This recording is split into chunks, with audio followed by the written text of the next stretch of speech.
Hello, ladies and gentlemen. My name is Taylor Jones. Do you have any, and I do mean any idea what time it is?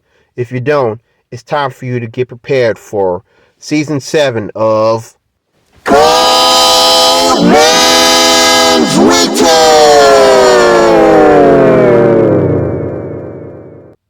Hey, what's up, everybody? This is Taylor Jones, and welcome back to my YouTube channel, as well as another brand new episode of Cold Man's Winter, Season 7. But this time, for those that didn't watch my last video, don't worry. The episode will be, in the description bar down below, so feel free to check it out. So, for right now, I want to talk about something different, and I guess it's going to be like a story added to it.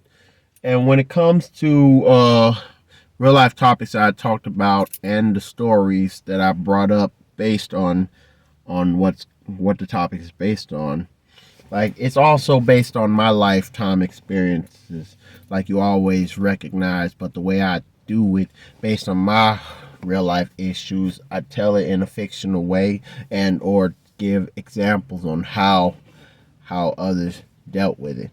So what I want to talk about for this episode, I want to talk about a guy named Calvin and his weakness, his kryptonite, his problem. And what is that problem, you're asking? Well, everybody hates to do this every now and then, and people annoy everybody else. I mean, and vice versa, all the way around. So this episode is all about complaining.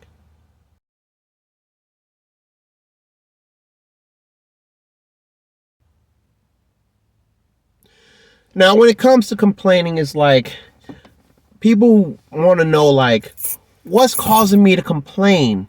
What's causing me to act this way? What's causing people to get annoyed?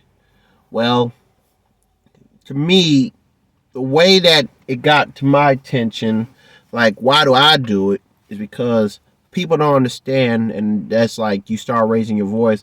But people, they find it hard to believe. Like, you want to do this, you want to do that, never had your way, man. Like, and that's when a lot of people get so paranoid. That's when you hear some insulting words like "shut the f up," this, and I mean, are you done? Like, enough, silence, and worse, you get slapped in the face or punched. Like, even for gangs, you get pistol whipped. Like that choir, like that church boy from Sinners got popped in the gun for trying to tell his girl to eat the pepper because they have a war against the vampires. And for those that watch Sinners, kudos to you, because that actually is a good movie. And I sure hope that Michael B. Jordan and the crew, including Delroy Lindo and Buddy Guy, yeah, I hope they get an Oscar for that, because that movie is so deep. You know, the choir, the church boy, like,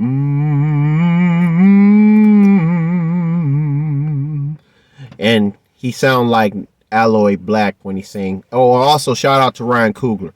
But complaining, it really gets on a lot of people's nerves, and everybody gets mad about it.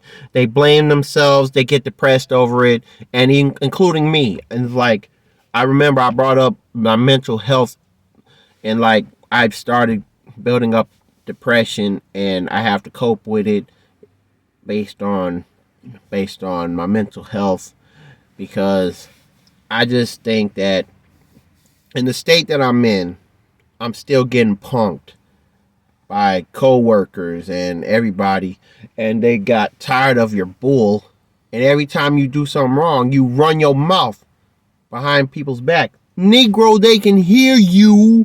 That's what some people say. But as Tupac told Omar Epps from Juice, even though it's like Q, he's trying to leave Bishop alone because he had enough. He and Steele had enough of Bishop because of what went down, referring to Raheem's death. And he's like, man, get off that crap. Oh, sorry for doing that. I saw a big mosquito. But anyway, as I was saying, before that mosquito disturbed me, it's like Tupac said, man, get off that crap. It's over. There ain't nothing you could do about it. But for Calvin's life, it was a living nightmare. And you know what? Everybody is fed up with Calvin. And he was from, let's say that he lived in if I had to come up with a city, what could it be? Oh yes. Let's say he lived in South Ketchup, New York, which is kind of like, let's say it was 5 miles away from Brooklyn. Yeah. Shout out to the Brooklyn Knights, the Brooklyn Dodgers, all the folks in Brooklyn. The Bed-Stuy, Bedford-Stuyvesant, the Fort Greene. I mean, the whole BK. Calvin, his life was a living nightmare. He was ashamed that his mother, every time she complains based on the mistakes that were made, and she actually takes her frustration out on her son Calvin, and like that's what led Calvin's father to call his mama out for the nonsense, until the fact that some strange reason, after his father left his mama, one thing that could have happened was that Calvin's father could have brought Calvin along, but no. But the mama, she made Calvin's life a living nightmare, putting her complaining all her faults on Calvin. And he grew up with it. He felt so hurt. He never had fun. He couldn't even have friends, and everybody started to pick on him, and even about, like, get up. Man, shut up. Like Calvin, I'm trying to explain, like, shut up, fool. But it's been like that. All hell been breaking loose for Calvin because his mama.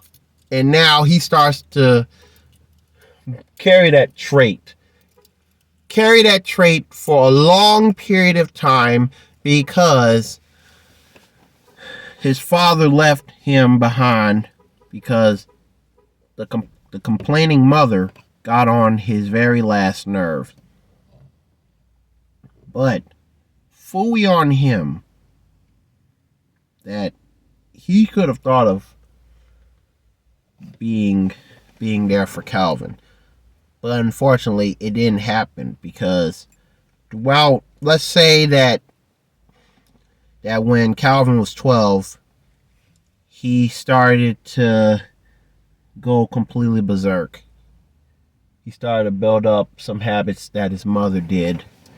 And what made matters worse is that at the same time, the same father that left Calvin and Calvin's mom because of Calvin's mama's attitude that caused her to complain and put it all on Calvin, like get mad at him, push him around, even whoop him for no dang reason. It's kind of like, it's related to Tiffany Haddish's mother getting abusive after the car accident. It's kind of like mental health starts to kick in the worst way, shape, and form. But Calvin's father, while Calvin was 12, living a nightmaric type life because he started to complain.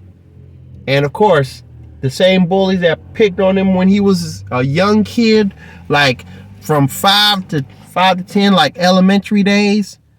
They're the same guys that actually ended up punking him everywhere he turns. And there was a shocker, especially after the bully picked on him by dissing on his father. But the father was found dead because there was a news story. Calvin's father was found dead. A drive-by shooting took place.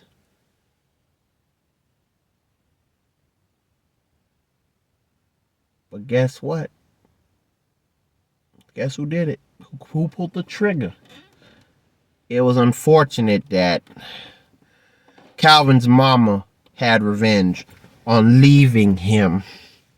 And at 12 years old, Calvin was shook. He was petrified. He was traumatized. His mother killed his complaining mother killed the father that left. And she was caught tripping, dressed up like she was in a gang, a bandana like this on my head, the style that I'm wearing right now, with another bandana covering her mouth. She wore gloves. But to top it all off, she ended up driving away. And her getaway car, the drive-by, her car was a 1977 Chevrolet Impala. It was a 4-door, like the early edition of the box Chevy. And she was happy that she took out the traitor.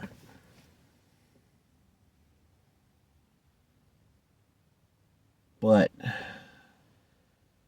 unfortunately, Calvin's mother couldn't be stopped.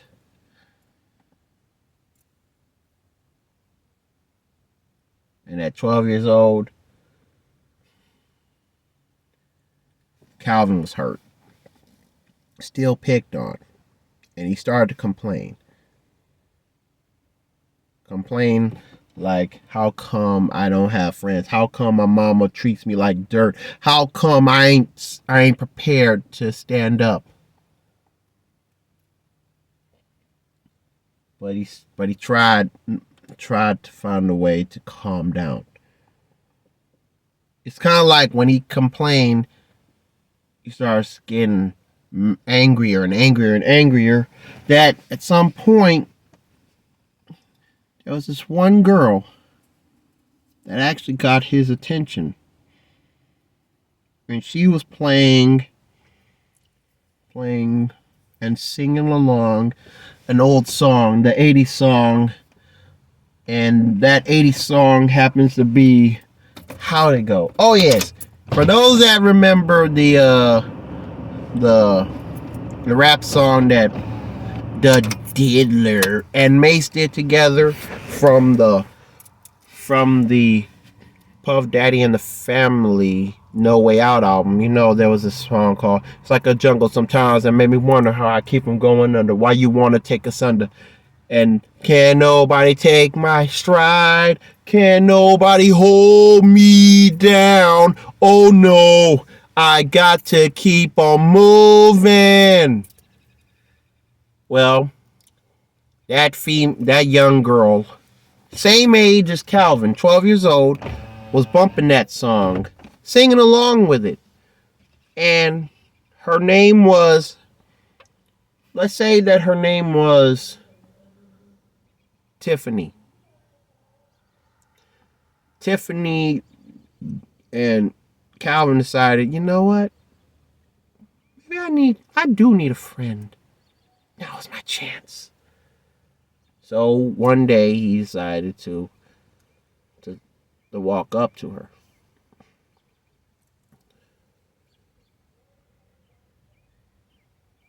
And he said hello. And Tiffany said hello. And she asked he wanna take a seat.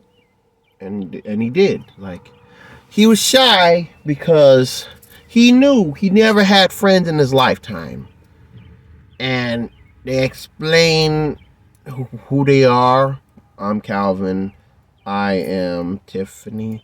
And like they hit it off very well. So, and of course, the reason why he got to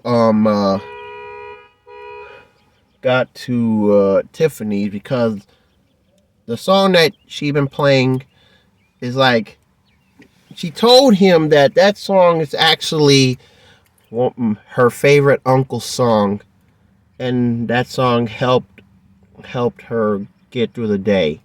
It's like a message. Can't nobody take my stride. Ain't nobody hold me down. Oh no, I got to keep on moving. And that was like her favorite song because of her uncle. And that song stood with her. And of course, she also realized that Calvin was the same guy that got humiliated by the bullies. Cause he's starting to remember him from the early days, the elementary days. And also she explained that she was very sorry. Like, she sent her condolences to Calvin in person because of what went down with Calvin's father, the murder, the drive-by turn murder. And it's like, oh, well, I thank you. So Calvin, he started to lay low with the complaining. But unfortunately, it's like back and forth. And the fact that Calvin finally got a friend, it stood out to him that he's going to be okay. But while he went home, all hell was breaking loose. His mama, she went from bad to worse. Bad to worse. WORSE. Because after killing Calvin's father, she got caught up in the drug life. She started smoking weed. Started drinking 40s. And she expected Calvin to take her orders seriously. I demand you to take orders. I gave you an order. You do it. And he had the nerve to suffer. I mean, from complaining to be strict over nothing and abusive if he refused. It's kind of like she was feeding poison, because she lost her mind. She don't know how to cook. She don't know how to function. And she ended up getting hostile to the point that she ended up getting fat. Like, she fat shaming herself. She gets high, she gets drunk, she eats, to the fact that Calvin don't want to live with his mom. But unfortunately, she had the same gun. Like, let's say that she took out Calvin's father with a Desert Eagle pistol. She wouldn't be hesitant to use it on Calvin. And that's why he's been complaining all his life. Because he started to kick in some habits from her, because she was a bad influence. and everybody bullied him. In the same time, it starts to get a lot thicker, like blood is thicker than water type thick. He started to realize that the more I see Tiffany, the better I will be cool, calm, and collected, because honestly, Tiffany's the only person I can trust, the only friend I have, if not my mother. So, Tiffany and Calvin, they actually hung out together. They actually started working on homework together, helping each other get through the day, and even they became study partners.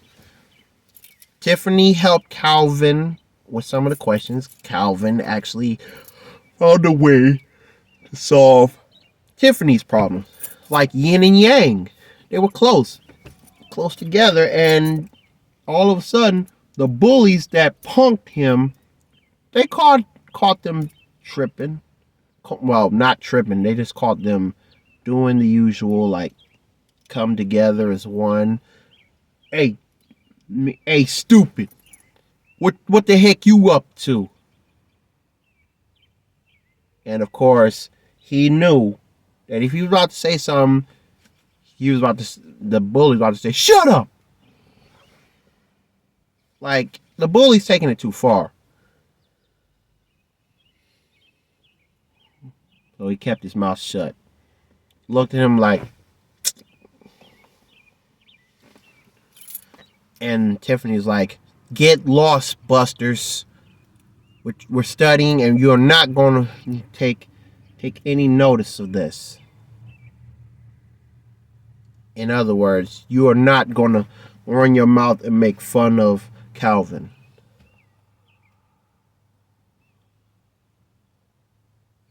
So, the bully, the leader of the pack, ended up teaming up on Calvin along with his other homeboys. Like, let's just say it's a five man gang, five kids against one, with a female watching. Two of them grabbed Calvin, grabbed by the arms. The other two grabbed him by the legs, like they're about to carry him. And they threw him, like, let's say they threw him in the trash can.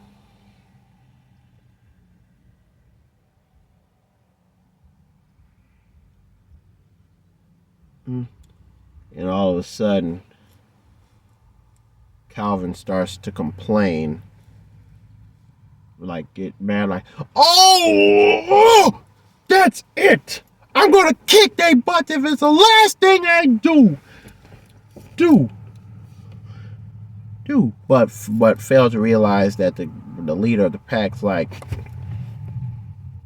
you want to shut up now before I punch you?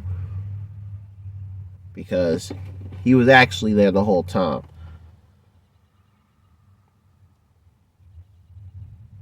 Now, like a good dog, you stay in there and don't let nobody take you out. Otherwise, I will kick your butt. I'll be watching you. But the principal's like, what are you doing? The principal had enough. Because, matter of fact, the principal was fed up with the bully. And Calvin was like, oh man, I shouldn't have said that. But then the principal came to him, like, took and grabbed him out of the trash can and came to him, talked to him. And he had to change new clothes because he had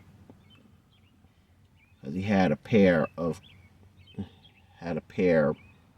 clothes that was Calvin's size. Like, he actually saw the hurt, and he understood the hurt in in Calvin's eyes. And he talked to him, like, see what was going on, and asked how long it's been like that. And he told them the truth. Calvin told him the truth. And he explained that his complaining habits came from his mother. Every time my mom goes off, she takes her frustration out on me, like as if she's blaming me for it. Well, what about your father? Well, he left me. And sadly, he ended up dead. Wait a minute. Are you serious? Yes.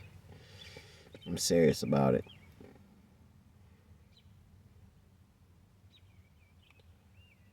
So, the principal starting to see the inner Calvin in his own self, because he'd been in the same situation, but he learned to be a fighter at 15 years old, and he beat up the bully. But for Calvin, this is middle school, junior high type bullying. And Tiffany was pleased that the principal helped him. But later that night, the principal came to Calvin's house and talked with his mama. And let's just say that she was peed off, like Paula J. Parker peed off when Rusty Cundiff explained about the monster on Tales from the Hood type.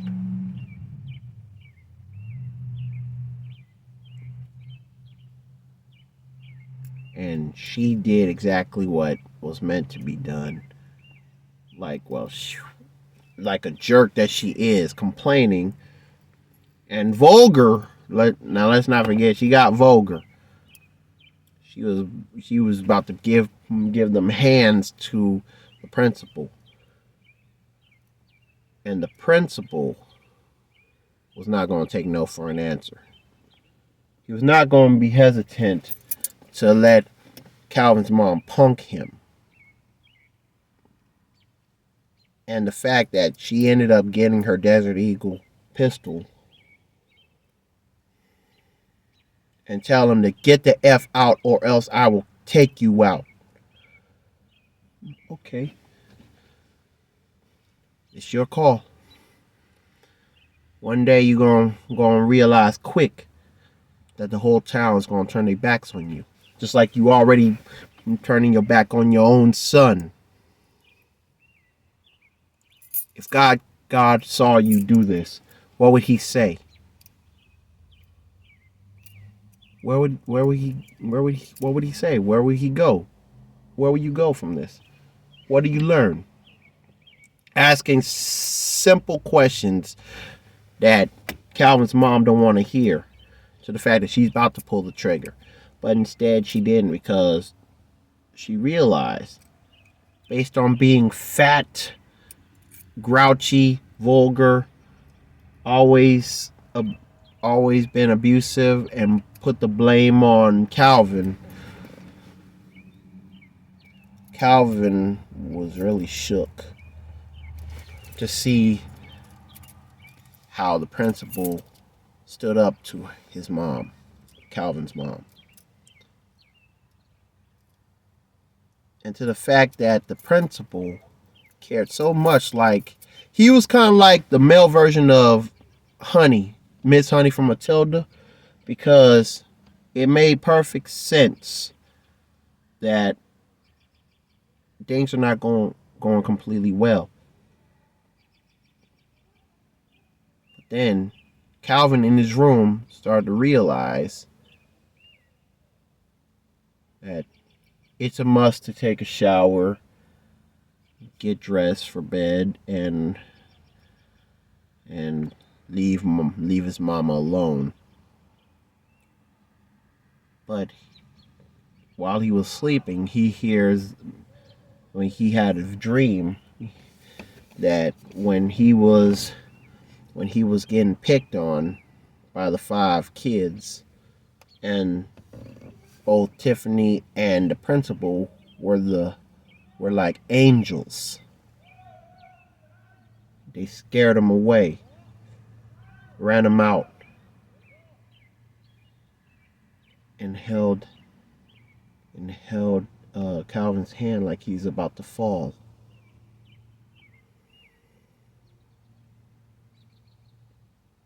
It's like how much love, support, and care that Calvin had from 2 individuals from school, the principal and Tiffany,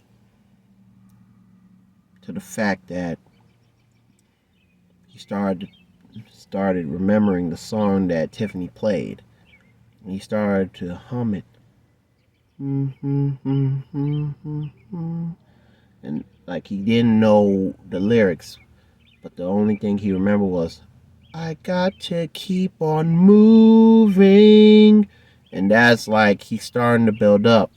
So, throughout middle school, he and Tiffany were actually getting along. They didn't date, they were actually getting along. The principal already saw some confidence in Calvin and Tiffany, to the fact that he and Tiffany both were phenomenal students, because in the 8th grade they were awarded with a plaque that says, like a little diploma, for most outstanding students of the week, of the year. Like near the end of school, the principal ended up awarding Tiffany and Calvin, because they had the highest grades together than their own class combined. But in principal, the principal spotted one last fight between Calvin and the 5 men. And Calvin realized that you have to take it seriously. So Calvin ended up coming up with an idea. They had a fight, but they had to wear boxing gloves. So they fought in the gym, boxing gloves. And Calvin, let's say he started learning to fight.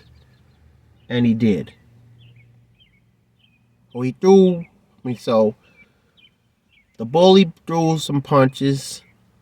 Calvin fought back. Calvin stayed on his feet. And even Tiffany's like, Calvin, you do not have to do this. Oh, don't worry. Just like I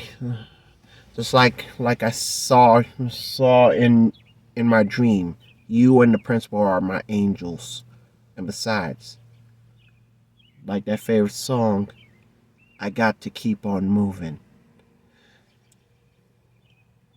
And then she was shook because she remembered that song. Like, oh, he's catching up.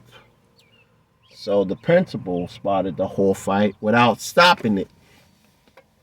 Kind of see who's supreme. Because the principal was really shook. Matter of fact, the teachers were shook too. I mean, for Calvin to be complaining throughout his early life to building up and like fight, bam. And even the four guys that was with the lead bully, they were shook, like, oh no, come on, man. But when Calvin threw that last punch, he kind of like gave him the Craig versus Debo treatment. and knocked him out. Calvin knocked out the lead bully, and the other bully's like, "Yo, wake up, man!" And everybody was shook. Like everybody that was annoyed by his complaining, they looked at Calvin like, "Ooh." And Tiffany was shook. Oh my goodness! And the bullies had to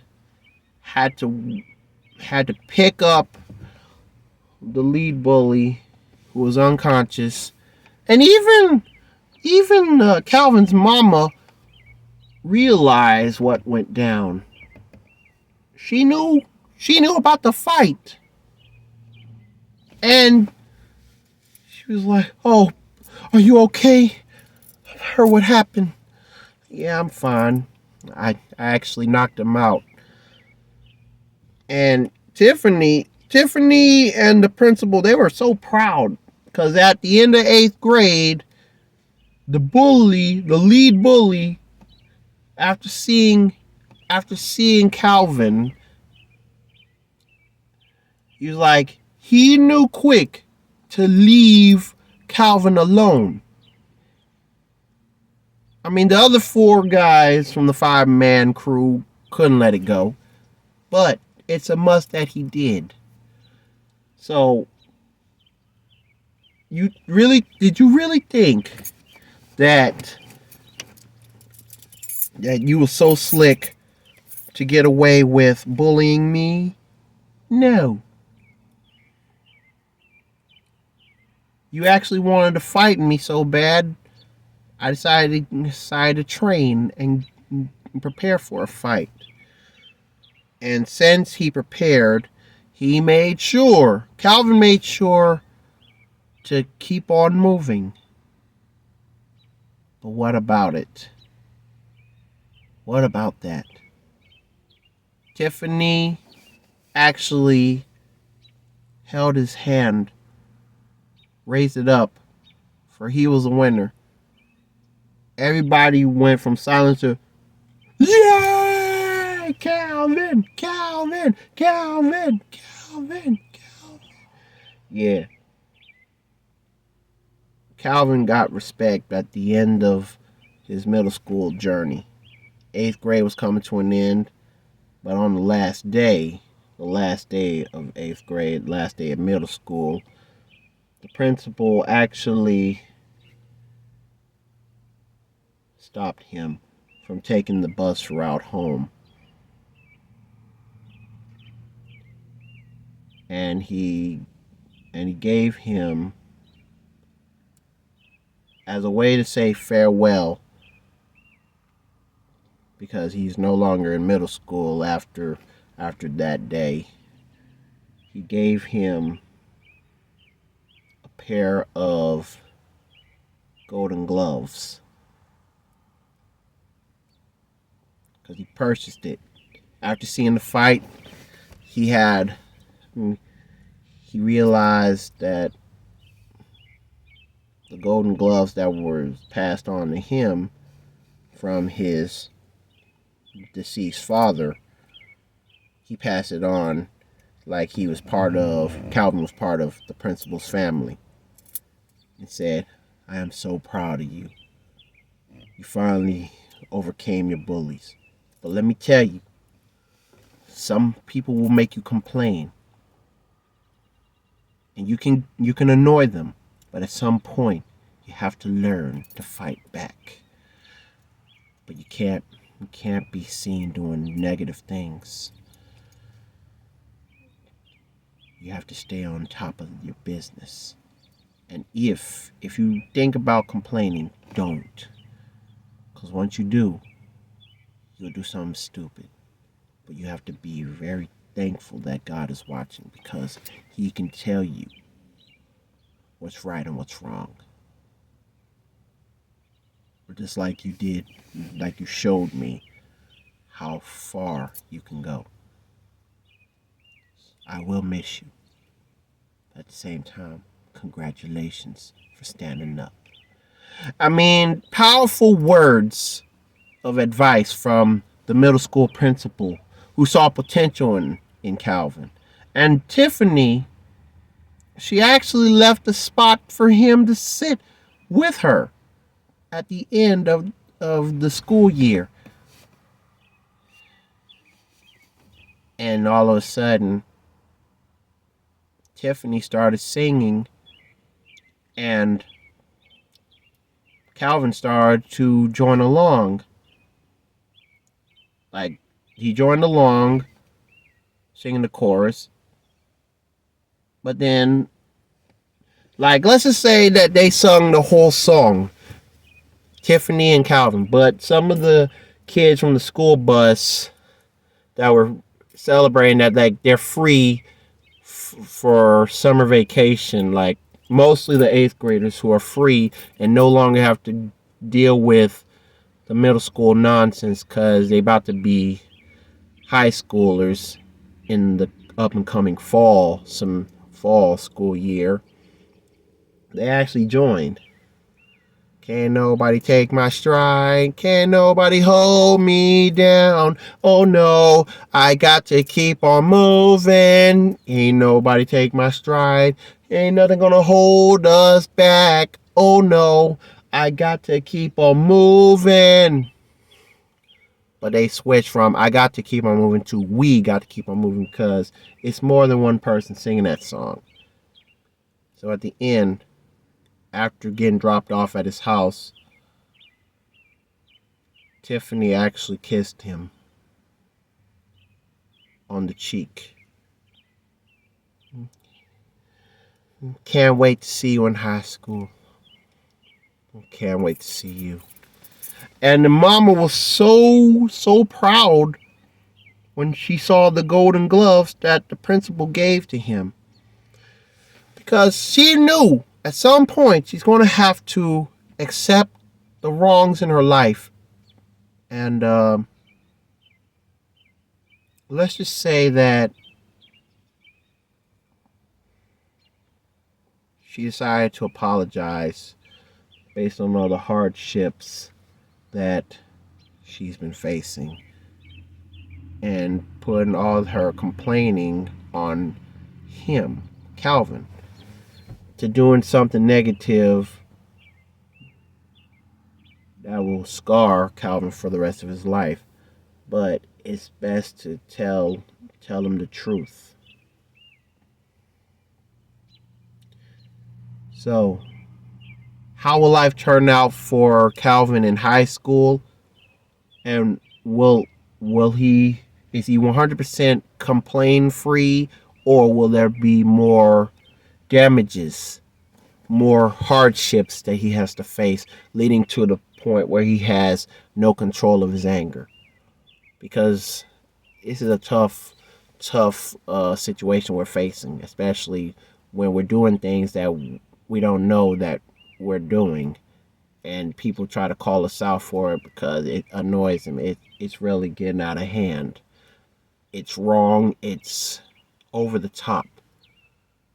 Even to the fact that nobody has any idea how far you can go. On that note, like, comment, share, and subscribe. Click the notification bell and there'll be more in stores. The link for the last episode will be in the description bar down below, in the description box, whatever you call it. And until then, this is yours truly, Taylor Jones. Yours truly, Taylor Jones, signing out with these 3 words. Well, along with the letters. I'll start off with the letters, as in TCB. I mean, TBC. To be or not to be continued. That is the question. Stay tuned for Calvin, or Complaining, Part 2 of Cold Man's Winter.